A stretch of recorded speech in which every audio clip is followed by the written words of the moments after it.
요새 삶이 어떠십니까? 너무나 식상한 질문인 것 같아서 드리지 말까 생각해 보았다가 우리 삶 가운데 이런 때는 없었다라는 그런 생각이 다시 한 마음을 스치고 나와서 이 질문을 던집니다. 참 힘들지 않습니까? 어렵지 않습니까? 한국에서 미세먼지 때문에 마이크를 쓰고 다닌 적은 있지만 이 공기 좋고 또 모든 천혜의 조건을 가진 캐나다에서 우리가 이렇게 1년 넘게 마스크를 뺀 그런 외출은 상상도 못할 그런 세상에서 살 것이라고 생각해 본 적이 없습니다. 그리고 이때만큼 무기력한 우리 자신에 대해서, 내 자신에 대해서 생각해 본, 그리고 또 느꼈던 그런 경험도 없는 것 같습니다. 참 힘들고 어려운 시대고 엎친 데 덮친 격으로 우리 성도님 가정 가운데 몇몇 가정은 더욱더 어려움 가운데 있어서 기도 중인 것 같습니다. 그러나 여러분, 이 어려움 가운데서 정말로 임계점의 한계에 도달해서 모든 것을 다 떨쳐버리고 싶은 그 마음은 우리가 이해하지만 여러분, 그것까지 참으라. 우리가 좀 더 참으실 수 있길 바랍니다. 우리 교회에서 예배드리는 모든 것에 대해서 세상의 통제를 우리를 억압하는 그런 일로 여기고 싸움을 또 전쟁을 선포하는 그 마음도 이해하고 그 열정도 우리 주님께서 하실 것이지만 근본적으로 우리가 알아야 할 것은 교회 사명은 죽이는 일이 아니고 교회 사명은 다투는 일이 아니고 교회 사명은 살리는 일인 줄 믿습니다. 다 함께 사는 길을 모색하는 것이 교회의 본분인 줄 믿습니다. 우리가 힘들고 어려울지라도 다 같이 살기 위해서 더욱더 마지막까지 참아서 우리 교회 안에 우리 예수 그리스도의 은혜가 더욱더 넘치고 또 이 어려운 가운데 성령께서 우리에게 허락하시는 그 진실한 능력 가운데 진정한 회복을 이루실 수 있기를 주님의 이름으로 축복합니다. 여러분, 우리가 요한일서 말씀을 보면서 1장 1절부터 3절까지를 끊임없이 우리가 되뇌이고 있습니다. 왜 우리가 1장 1절부터 3절 말씀을 우리가 끊임없이 되뇌이고 있고 마음에 새기고 있는가? 그것은요, 우리가 계속 살펴보고 있지만 사도 요한의 우리에게 향한 접근 방식 때문입니다. 하나님의 말씀을 전할 때 하나님께서 직접 우리에게 구약 때에는 말씀하셨지만 신약시대에 더불어서 왕정시대 또 구약에도 왕정시대 이후에 하나님께서 사람을 통해서 이 세상에 하나님의 뜻을 전하지 않으셨습니까? 그럴 때 하나님은 각 사람을 녹음기처럼 사용하지 않으셨습니다. 각 사람의 인격을 통해서, 각 사람의 언어를 통해서, 각 사람의 삶을 통해서, 때때로는 각 사람의 성격을 통해서도 하나님은 하나님의 말씀을 전하셨습니다. 그래서 신약 성경에서도 예수 그리스도의 은혜를 이야기하고 우리 모든 삶의 절정을 이야기하는 이 성경 말씀 가운데서도 우리가 각자 다른 스타일을 종종 만나게 됩니다. 바로 사도 바울이나 또 히브리서나 오늘 우리가 보게 될 사도 요한 같은 그런 경우 말입니다. 사도 바울 같은 경우는요, 이방인들에게 전혀 낯선 그들에게 하나님 말씀을 전하기 위해서 그랬을 것이라는 그러한 그의 모든 상황이, 그의 모든 여건이 이해가 가지만 사도 바울에게 있어서 분명한 특징은 하나님의 모든 복음을 전함에 있어서 전하는 나는 누구고 받는 너희는 누구인지 발신자와 수신자를 정확하게 지적하고 하나님의 은혜와 평강을 이야기하는 가운데 하나님의 복음을 선포하고 있습니다. 근데 익명의 저자로 알려진 히브리서는 어떻습니까? 흩어진 이스라엘 사람들에게, 고난과 박해 가운데 흩어진 이스라엘 사람들에게 하나님의 말씀을 전하면서 이스라엘 사람들이 공통적으로 갖고 있던 역사적인 경험 가운데 말씀을 덧입혀서 이 모든 말씀을 이스라엘의 역사 가운데 말씀으로 풀어가고 이 이스라엘 사람들만 알 수 있는 그런 감성으로 또 그러한 역사로 다가가는 스토리 가운데 이스라엘 역사 가운데 하나님의 말씀을 덧입히는 그런 모습을 보여주고 있습니다. 그런데 사도 요한, 오늘 우리가 보게 될 이 사도 요한의 특징이 무엇인가?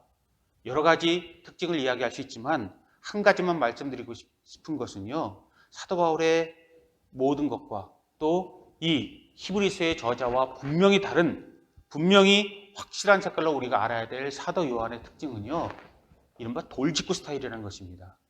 빙빙 돌려서 이야기하지 않습니다.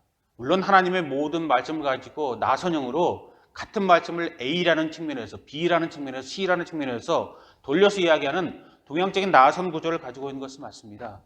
그런데 요한은요, 서론 부분에 있어서 인트로덕션, 하나님의 말씀을 사람들에게 접근하는 방식에 있어서 이 사도 요한의 독특한 특징은요, 돌직구 스타일, 직선적으로 들어가고 있습니다.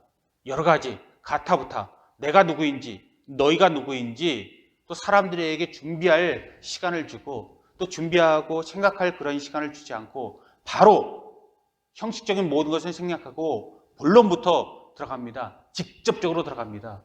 그래서 오히려 본론이고 결론이 이스라엘 사람들과 듣는 사람 우리에게 드려지고 왜 그러한가를 설명하고 있는 것이 이 사도 요한의 스타일입니다. 그러므로 우리가 1장 1절부터 3절까지 말씀을 정확하게 마음에 받아서 그가 정확하게 이야기하는 핵심이 무엇인지를 알아야 이후 그가 이야기하는 예수 그리스도를 통한 진정한 사랑, 그리고 예수 그리스도를 통한 진정한 회복, 예수 그리스도를 통한 진정한 기쁨과 평안, 그리고 은혜와 우리 삶의 방향이 정확하게 드러나게 된다는 것입니다. 결론부터 말씀드리면 우리에게 있어서 가장 중요한 것은 기쁨이고 평안이고 그것은 오늘 우리가 설교 제목을 진정한 회복이라는 말씀으로 보고 있는데 그 모든 것은 예수 그리스도 외에는 다른 길이 없다라고 이야기합니다. 사도행전 말씀처럼 예수 그리스도 외에는 다른 이름을 준 적이 없다라는 이 말씀과 더불어서 사도 바울과 사도 요한은 같은 말을 이야기하고 있습니다. 예수 그리스도만이 우리에게 답이고 그 은혜만이 우리 가운데 모든 것의 절정이고 모든 것의 생명의 열쇠고 천국의 문이라 이야기하고 있습니다. 왜 그러한가? 그리고 그것을 우리가 기억하고 우리 삶에 적용하고 있는가? 주님께서 물으시는 질문에 다시 한번 돌아보고 우리 삶이 그리스도와 함께하고 있는지 그렇지 않은지를 돌아보고 부족한 것을 채우고 우리에게 넘치는 것이 있다면 하나님 앞에 감사할 수 있기 바랍니다. 자, 오늘 말씀을 보면서 예수 그리스도라는 이 대명제와 우리 심장을 보면서 저는 세 가지를 기억하기 원합니다. 첫 번째, 이 모든 예수 그리스도를 우리의 마음에 모시고 그분을 통한 진정한 회복, 우리 기도 제목의 응답을 위해서 가장 중요한 첫 번째 것은요, 우리에게 있어서 장벽을 제거하는 것입니다. 세상과 우리 사이의 장벽이 아니라요, 가장 중요한 근본적인 장벽, 근본적인 해답, 하나님과 우리 사이의 장벽을 제거하는 모든 일에 집중하시길 바랍니다. 신학적으로 이야기할 때 이것을 우리는 죄 사람이라고 이야기하고 하나님과의 화목, 하나님과의 교제, 오늘 본문에 나온 하나님과의 사귐이라고 이야기합니다. 이것이 우리에게 왜 중요한가? 그 말씀은 바로 우리 모든 것 가운데 진정한 가치를 우리가 되돌리기 위해서 이 모든 것이 우리에게 필요하다는 것입니다. 그리고 여러분, 우리가 요한일서 5장 마지막 부분을 살피고 1장으로 넘어오지 않았습니까? 거기서 이야기한 것, 말씀드린 거 기억하십니까? 거기서 말하는 요체는 5장 19절 20절의 요체는 그것이었습니다. 세상은 악이 가득하고 사탄이 지배하는 어둠의 세상이고 하나님과 함께하는 그곳에만이 생명의 세상이 열릴 뿐이라는 것을, 우리가 색한 소상은 결코 하나님의 나라가 아니고 사탄에게 속한 어둠의 땅이고 주님께서 우리 모두에게 임할 때 하나님의 나라가 이루어진다는 그러한 사실을 전제로 하고 우리가 1장 1절부터 3절까지 말씀으로 돌아왔습니다. 그러므로 여러분, 우리가 하나님과 우리의 장벽을 제거하지 아니하고는, 하나님과 우리가 하나로 다시 회복되지 아니하고는 하나님과 우리 사이 가운데 또 우리 삶 가운데 빛이, 생명이, 은혜가 우리 모든 그토록 우리가 애원하는 소망과 우리 기도의 응답까지도 우리에게서 이루어질 수 없다라는 사실입니다. 구름이 태양과 우리를 가리듯이 늘 사탄이 우리를 하나님과 사이 가운데 가리고 있어서 우리를 짙은 안개 속에 헤매게 하고 하나님을 보지 못하게 하고 있다는 사실, 하나님은 어디 있어? 라는 그런 불신앙까지 나아가는 그 모든 것 가운데 우리가 흔들릴 수 있게 한다는 그러한 사실을 여러분 기억하시고, 그러나 가장 중요한 것은 하나님과 우리의 그럼에도 불구하고 우리를 향한 하나님의 분명한 뜻, 하나님을 눈으로 보고 귀로 듣고 마음으로 새기고 하나님의 분명한 모습과 우리의 모습이 하나 되는 그런 모든 은혜 가운데 우리 모든 것이 먼저 열려지는 가운데 하나님과 우리가 하나 된 가운데 모든 것이 이루어진다는 사실을 여러분 선포하고 사단을 쫓고 내 모든 것 가운데 어둠을 못 쫓고 말씀으로 생명으로 거듭나는 그런 인생을 오늘도 만나실 수 있기를 바랍니다. 그러기 위해서 여러분 다시 한번 우리 가운데 있는 선입견, 우리 가운데 있는 전제를 깨는 모습 가운데 우리는 얼만큼 접근했는지, 신학적으로 얘기하면 얼마나 성장했는지 다시 한번 돌아보시기 바랍니다. 인간에게 있어서 가장 기본적인 감정이 네 가지가 있다고 보통 이야기하죠. 희, 노, 애, 락. 기쁨과 노여움과 슬픔과 즐거움. 이 네 가지가 인간의 기본 네 가지 감정이고 이 희노애락 이 모든 가운데 모든 것이 들어있다라고 이야기합니다. 근데 참 여러분 기억하실 것은요. 이 한국의 서울대 이 교수인 민영환 교수님 팀이 감정 언어를 연구하셨는데 그것에서 참 우리에게 그 교훈이 될 만한 그런 이야기를 하신 적이 있습니다. 바로 노여움과 슬픔 빼고요. 첫 번째 희와 락, 즉 기쁨과 즐거움의 차이를 이분이 이야기한 적이 있습니다. 여러분 기쁨과 즐거움의 차이가 무엇입니까? 어떤 것이 기쁨이고 어떤 것이 즐거움이고 즐거움의 알맹이는 무엇이고 기쁨의 알맹이는 무엇입니까? 기쁨이 즐거움 아니고 즐거움이고 즐거움이 기쁨이 아닌가? 우리가 이렇게 이야기할 수 있지 않습니까? 근데 그것은요 어느 정도 타당성이 있습니다. 왜냐하면 기쁨이라는 이것은요 쾌감, 인간이 느끼는 쾌감의 점수로 만약 세상에서 심리학적으로 매긴다면 기쁨의 쾌감 점수는요 10점 만점에 5.94점입니다. 즐거움은 쾌감 점수로 10점 만점에 5.89. 그래서 0.05밖에 차이가 나지 않습니다. 그래서 우리는 착각하게 된다는 거죠. 기쁨이 즐거움이고 즐거움이 기쁨이고 다 같은 것이고 희와 락은 같은 말이고 노와 애는 같은 말이고 기쁨과 즐거움, 좋은 것과 나쁜 것 우리가 이렇게 양면적으로 구분하게 되어져 있고 그것이 정답인 것처럼 우리는 살아간다는 것입니다. 그러나 여러분 분명히 우리가 알아야 할 것이 있습니다. 기쁨과 즐거움은 같은 것이 아니라는 사실입니다. 진짜 그러한가 돌아보시기 바랍니다. 그래서 민경환 교수님이 이야기한 것을 가지고 다시 한번 돌아보시기 바랍니다. 우리가 기쁨이라고 이야기하는 것이 무엇이고 즐거움이라고 이야기하는 것이 무엇인가? 이렇게 이해를 듭니다. 기쁨은요 이산가족들, 우리 한국의 고유한 특성 가운데 남가국의 이산가족이 상봉하는 그런 눈물의 장면 우리가 보지 않았습니까? 또 우리 운동선수 가운데 결정적인 이 경기에 사람들이 절망이라고 이야기하는 그런 경기에서 승리한 운동선수의 눈물을 보지 않습니까? 또 어머님들의 이 10달 동안의 고통 가운데 아이를 출산한 이후에 아이를 안고 오는 어머님들의 눈물을 우리가 보지 않습니까? 또 아들을 안고 딸을 안고 또 때때로 아내와 함께 기뻐하는 아버지들의 울음을 보지 않습니까? 우리가 그때 무엇이라고 이야기합니까? 기쁨의 눈물이라고 이야기하지 즐거움의 눈물이라고 이야기하지 않는다는 것입니다. 그 이유는요. 즐거움은 맛있는 것을 먹을 때 또 아주 좋은 영화와 좋은 음악과 또 어떤 사람 쇼핑을 좋아하는 쇼핑을 하고 또 그 모든 것을 우리가 소유하는 감각적인 차원에서의 기쁨을 이야기할 때 즐거움이라고 우리가 보통 이야기한다는 것입니다. 즐겁다. 내 욕심이 차서 내 모든 만족함이 차서 즐겁다라고 이야기한다는 것입니다. 근데 그것을요. 심리학자들은 이야기합니다. 찰나적인 기쁨일 뿐이고 손쉬운 획득이고 그 즐거움은 날아가는 안개와도 같다라는 것입니다. 근데 기쁨은 무엇인가? 즐거움과 구분되는 기쁨은 무엇인가? 이 기쁨은요. 찰나적인 것이 아니라 영원한 것이어야 되고 지속적인 것이 되어야 기쁨이라고 이야기할 수 있다는 것입니다. 그래서 기쁨은 고통과 눈물과 때때로는 불편함이 수반되고 그 가운데 얻어져서 고생 끝에 낙이 있다라는 말처럼 어렵게 얻어서 끝까지 가는 그런 모습이 있을 때 기쁨이라고 이야기한다는 것입니다. 그래서 여러분 사도 요한이 이야기하고 있는 모든 것은요 이 즐거움을 이야기하고 있는 것이 아니라 기쁨이라는 사실, 너희에게 기쁨을 전하기 원하노니 이 말씀을 저와 여러분 기억하셔야 된다는 것입니다.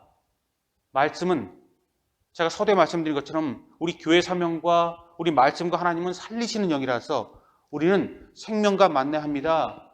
그런데 우리가 알다시피 세상 살아가면서 우리 뜻대로 되는 것도 많지만 우리 뜻대로 되지 않는 것도 많아서 참 어렵고 힘들지 않습니까?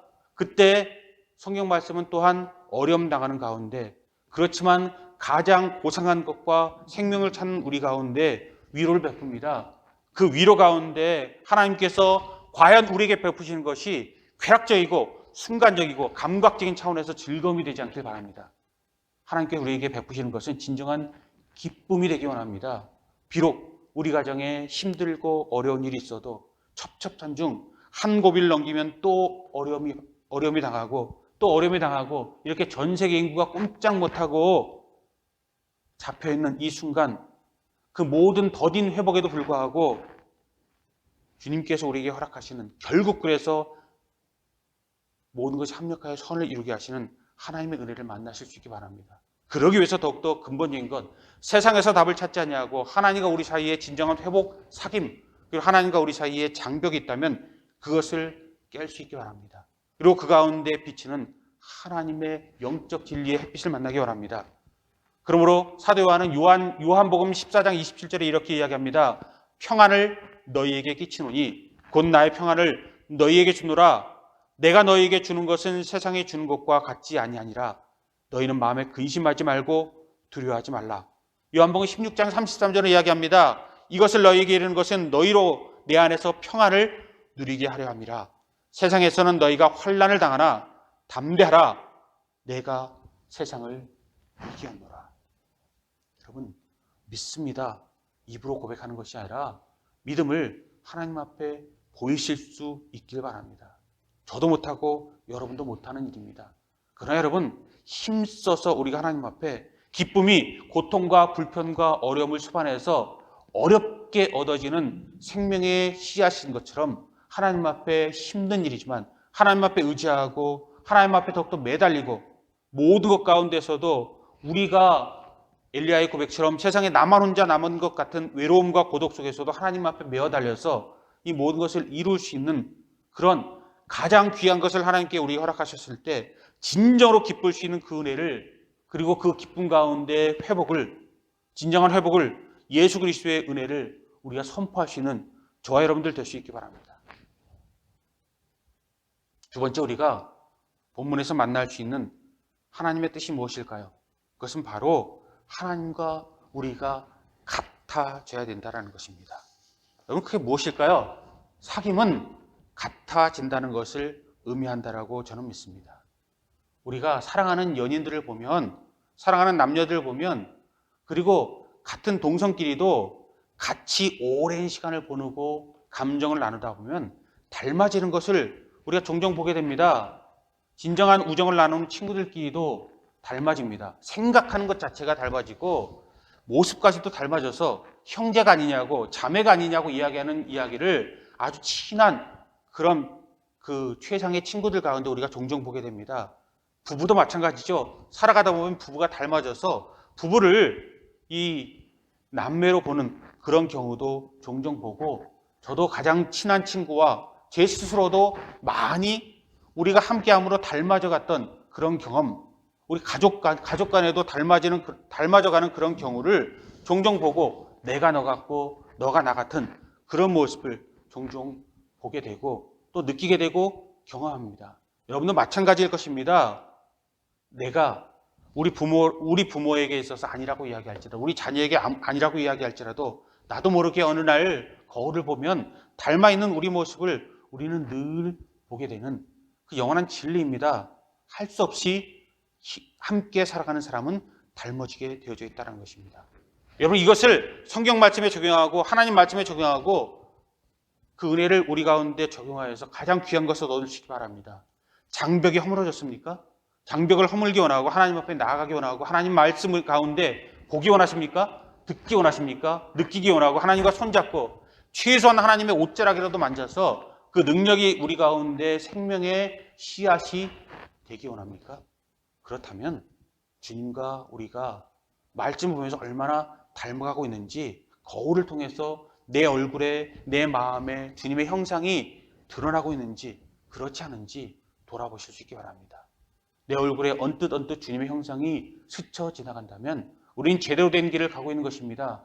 그러나 우리 얼굴에 주님께서 스치지 아니한다면 그 찬란한 빛이 우리 가운데 도무지 드러나지 아니한다면 여러분 어떻게 해야 되겠습니까? 포기하고 다른 길로 가야 할까요? 아닙니다. 그럴 경우도 물론 있죠. 살다가 어려워서 누구도 손가락질 할 수 없는 그런 아픔이 있죠. 그럼에도 불구하고 우리가 나아가야 할 길은 그분에게만 생명이 있으므로 그분 외에는 다른 이름을 준 적이 없다라는 예수 그리스도의 말씀과 하나님 말씀을 우리가 믿는 하나님의 사람들이라면 그분에게 더욱더 매어 달려서 그분과 함께 살아갈 수 있길 바랍니다. 이제 제 아들이 공부하는 것이 학교에서 공부하는 것 중에 하나가 초대교회의 영성을 공부하고 있더라고요.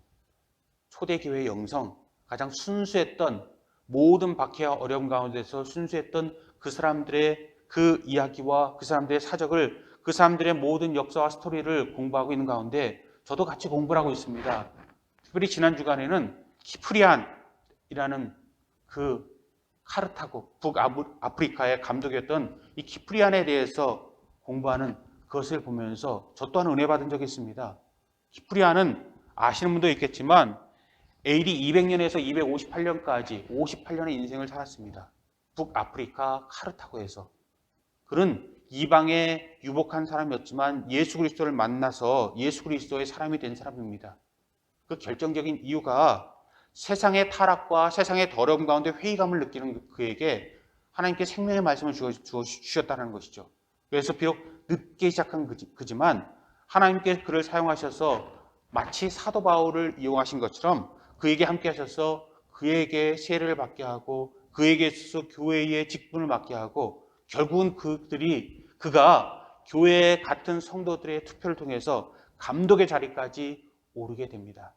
그리고 많은 사람들을 하나님께 돌이켜서 그가 감독이 된 이후에 1년 후부터 로마의 제국으로부터 끊임없이 압박을 받고 핍박을 받고 교회 안에서도 때때로 같은 하나님을 섬기지만 교회 안에서 신학적인 논쟁 때문에 또 교회 안의 여러 가지 어려움 때문에 어려움을 당하지만 10년을 교회에서 섬기면서 그 가운데 하나님의 영광을 돌렸던 사람입니다. 그런데 그 찬란한 역사, 교회 밖에는 구원이 없다라는 유명한 명제를 끌어내고 하나님 앞에 영광을 돌렸던 그의 가장 유명한 저작 중에 하나인 Unity of Christ, 그 글 가운데 그 모든 하나님에 대한 사랑과 열정을 느꼈지만 그의 배경을 보면서 그와 다른 그에게 숨겨진 아픔이 있다는 것을 깨닫게 되고 그 아픔을 돌아보게 되었습니다. 그 아픔은요, 우리나라 일제시대 때의 아픔과 동일하더라고요. 우리가 일제시대 때 그 일본에게 나라를 빼앗겨서 아픔을 당하면서 신사참배를 강요되지 않았습니까? 일본이 섬기는 신을 섬기는 사람은 살아남고 그렇지 못하는 사람은 순교하는 그런 일. 그래서 예수 그리스도의 그 초상화를 바닥에 깔아놓고 그 사진을 밟고 지나가는 사람은 살고 밟지 않는 사람은 순교당하는 그런 이야기를 우리 한국 교회의 순교사를 우리가 보지 않았습니까?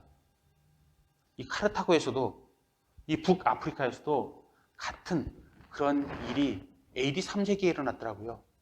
그래서 많은 사람이 순교했고 많은 사람이 핍박을 통해서 도망갔습니다. 키프리안은 어떤 사람이었을까요? 순교한 사람이었을까요? 도망간 사람이었을까요? 그의 역사를 보면 그는 하나님의 사랑 가운데 첫 번째 환난이 도달했을 때 순교한 사람이 아니었습니다. 도망가서 환난을 피해서 1년 6개월 정도를 도망가 있다가 교회로 다시 와서 하나님의 일을 했던 사람들입니다. 그에게 평생 그것이 주홍불처럼 아픔이 되었죠.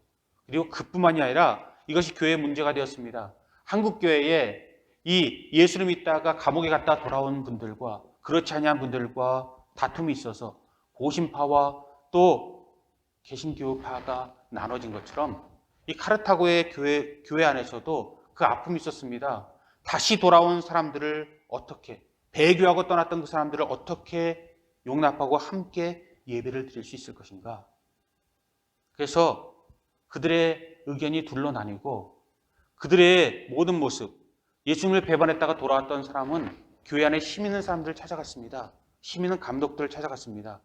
그리고 영향에 있는 사람을 찾아가서 그들을 통해서 무릎 꿇고 그들을 통해서 용서를 받고 교회로 돌아오는 그 회복의 증서를 받았습니다.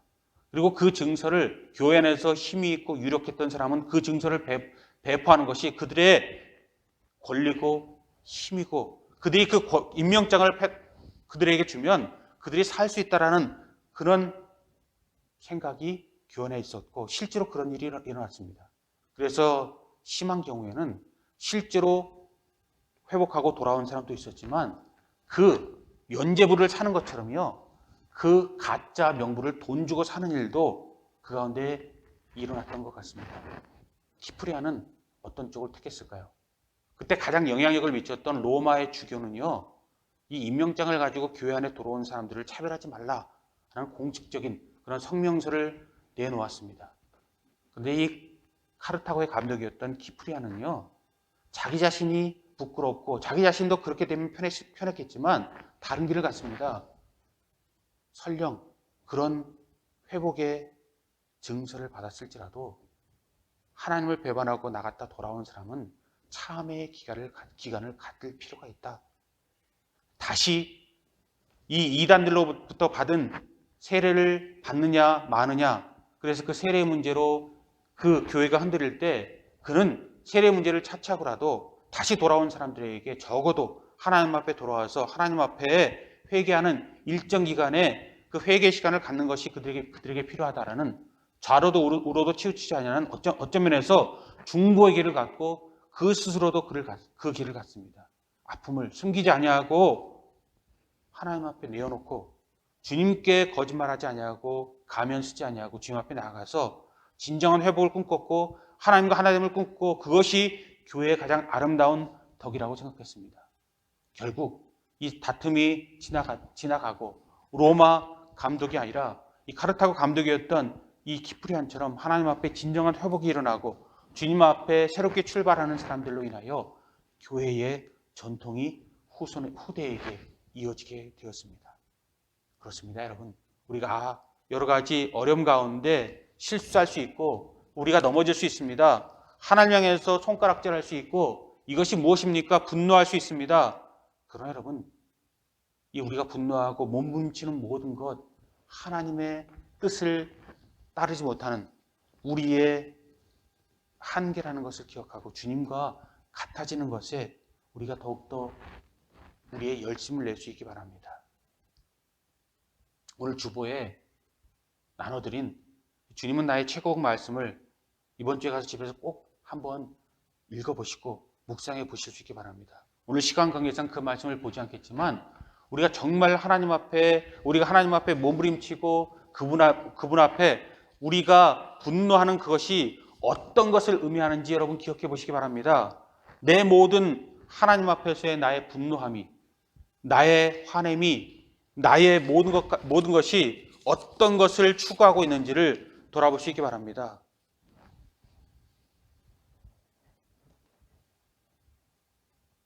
하나님께서 응답하지 아니하는 것이 무엇인지를 돌아보시기 바라고 우리의 낙심과 우리 절망의 요소가 무엇인지를 돌아보시기 바랍니다. 그리고 가장 평범한 것에서 하나님을 드러낼 수 있기 바라고, 낭망은요, 우리는 늘 하나님 앞에서 무엇인가를 잃어버리면 오는 것이고 채워지면 오지 않는다라고 우리가 이야기하지만 채워져도 올 수 있다라는 사실 가운데 사탄에게 넘어가지 않기 바랍니다. 참 오스왈드 챔버스는 영성가로서 참 그 깊이가 남다른 사람입니다. 그리고 오늘 말씀에서 제가 깨달은 것은 낙심은 둘 중 하나에서 발생하게 되고 만족치 못했을 때 오는 것이 아니라 만족했을 때도 온다라는 그 낙심의 훈련이 말씀을 여러분 다시 한번 주목해 보시기 바랍니다. 그게 무슨 뜻이야? 라고 이야기할 수 있습니다. 그러나 그가 이야기하는 것, 우리가 분명히 깨달아야 하는 것, 하나님께서 주시는 것과 그렇지 아니한 것, 우리가 만들어낸 기쁨과 하나님께 우리에게 주시는 진정한 기쁨을 바라보면서 육체의 정욕이 채워졌을 때, 우리가 정말로 원하는 것이 이루어졌을 때 우리에게 허망하게 밀려오는 그 허무감, 낙담, 그리고 죄책감, 그 모든 것도 오히려 비워져서 문제지 채워져서 뭐가 문제냐라고 이야기하는 것. 우리 곳간이 채워지고 우리 삶이 채워지고 우리 집안에 기쁨이 넘칠지라도 하나님 위의 것으로 유사 기쁨으로, 우리가 하나님의 진정한 기쁨이 아닌 우리의 기쁨이 아닌 즐거움으로 찰나진 것으로 우리가 채워지고 있어서 결국은 마지막에 다시 한번 헛된 것으로 돌아오고 있는 우리 모습은 아닌지 돌아볼 수 있길 바랍니다. 다시 한번 키프리안으로 돌아가기 원합니다. 결국 키프리안은 자기 자신을 숨기지 아니하고 주님 앞에 끝까지 회복하려고 노력했던 사람이고, 그리스도인으로 회복해서 결국 그가 만든 유명한 명제가, 그의 유명한 글 유니티 오브 크라이스트에서 유명한 명제로 지금도 우리가 이야기하는 그 모든 말의 원조로 그 말씀 우리에게 남겼습니다. 그것이 무엇인가 하면 바로 교회 밖에는 구원이 없다라는 것입니다. 예수 그리스도가 있는 교회 안에, 또 하나님 말씀이 살아있는 교회 안에 기쁨이 있고, 그렇다면 교회 안에서 우리가 아둥바둥 싸울 것이 아니라 교회 안에서 서로 용납하고 가인과 아벨처럼 서로 돌로 칠 것이 아니라 함께 하나님의 은혜를 누리고 그 가운데 역사를 이뤄갈 필요가 있고, 진정한 은혜를, 진정한 가치를 찾아서 그 은혜로 교회가 희망이 되게 하는 그런 삶을 살아갈 필요가 있다는 것입니다. 여러분, 교회가 만물의 원흉이라고 손가락질 당하는 일이 대한민국에서, 우리 조국에서 일어나고 있고, 실질적으로 교회가 끝까지 대면 예배를 주장함으로써 한국에 많은 바이러스가 교회를 통해서 번지고 있는 것이 사실입니다. 그래서 교회를 보면 사람들이 치를 떤다라고 이야기합니다. 여러분, 그때 우리가 정말로 그들을 손가락질하고 전쟁에 선포할 것이 아니라 우리에게 정말 중요한 것, 우리가 진정으로 하나님 앞에 추구하고자 하는 것이 무엇인지를 교회가 어떤 면에서 희망이 되고 있는지를 보여주실 수 있기 바랍니다. 내 것, 늘 우리가 하나님 앞에 바로 서지 못할 때는요, 내가 하나님께서 나를 통해서 하기 원하셨어, 나 아니면 안 돼라는 그런 교만을 깨기 바랍니다. 하나님께서 부족한 만물의 찌꺼기 같은 나에게도 하나님께서 동참하게 만드셨고, 하나님께서 우리 모든 것에서 은혜를 선포하게 만드셨고, 세상에 복음을 선포하게 만드셨고, 교회가 손가락질 당하는 이곳에서 예배가 무엇인지 말씀이 무엇인지 다시 한번 교회 밖에서 날카롭고 차가운 비판적인 검증을 받는 이 시기에서 예수 그리스도가 누구이고 하나님이 누구이고 하나님의 역사가 누구인지를, 믿음이 무엇이고 예배가 무엇이고 신앙이 무엇이고 삶이 무엇이고 그리스도가 무엇이고 교회가 무엇인지를 보여주시는 저와 여러분들 되시기 바랍니다. 그리고 여러분, 교회의 가치를 더욱더 드높이는데 쓰임받는 저와 여러분들 될 수 있기 바랍니다. 그리고 마지막 세 번째, 이 모든 것을 이름으로써 하나님 앞에 우리 모든 것이 거짓이 아니었음을 증명하기 바랍니다. 그것은 바로 우리가 믿고 바라고 소망하는 모든 것을 삶에 그대로 드러나게 하는 것입니다. 그래서 이 모든 것의 정점을 사도 요한은요, 하나님은 사랑이시라, 사랑을 선포하는 일에 있다라고 그는 결국 결론 짓습니다. 그것을 우리가 나중에 보게 될 것입니다.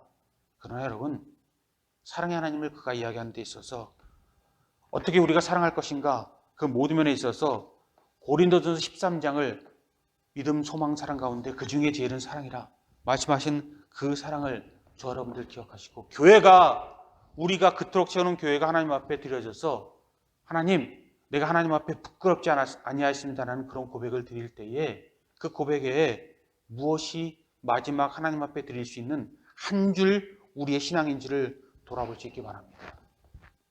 옛날에 영국의 유명한 넬슨 제독이 있었습니다. 나폴레옹의 침략 야욕을 부셔냈던 해군 제독 넬슨은 하나님 앞에 마지막 이렇게 기도했다 그러죠. 하나님, 제가 살아가면서 하나님 앞에 보여야 할 내 소명을 다했습니다. 프랑스와의 전투 가운데서도 그가 이겨냈다라고 이야기하지 아니하고 그는 하나님에게, 하나님, 세상에서 내 소명을 다한 것 같습니다 라는 그런 고백을 올렸다는 것에서 참 멋지다라는 생각을 들고, 또 내 자신을 보라면서 부끄러운 모습을 느꼈습니다. 하나님, 내 소명을 다했지요. 나는 그렇게 이야기할 수 있는가? 나는 정말 하나님을 사랑했고 세상을 사랑했고 내 소명을 다했는가? 돌아보게 되었습니다. 마틴 루터가 종교개혁을 일으킨 것 여러분 잘 아실 겁니다.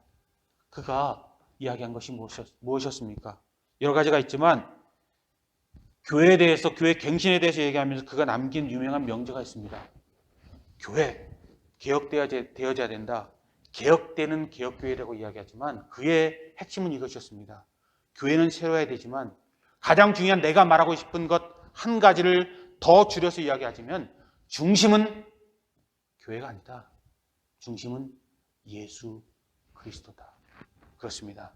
진정한 회복은 우리가 주님 밖에서 만날 수 없고 주님의 교회 안에서 만날 수 있고 주님의 교회에서 우리가 회복되어지고 주님을 만난 가운데 회복이 이루어지는 모든 것은요, 예수 그리스도가 우리의 중심에 자리잡을 때 모든 것이 이루어진다는 것입니다. 교회 밖에는 구원이 없다는 말씀, 성경 말씀을 믿으실 수 있기 바랍니다. 그러나 그 말씀과 더불어서 중심은 예수 그리스도다라는 면에서 더욱더 믿음의 승리를 선포하시기 바랍니다. 주님으로 인하여 진정한 기쁨을 누리시기 바랍니다. 주님으로 인하여 위로를 받으시기 바랍니다. 주님으로 인하여 모든 장벽이 깨질 수 있기 바랍니다. 그리고 하나님 앞에 오직 예수라는 그런 말이 우리 가운데 은혜를 이루시기 바랍니다. 결론을 말씀드리겠습니다. 시편 16편 2절 말씀은 이렇게 이야기합니다.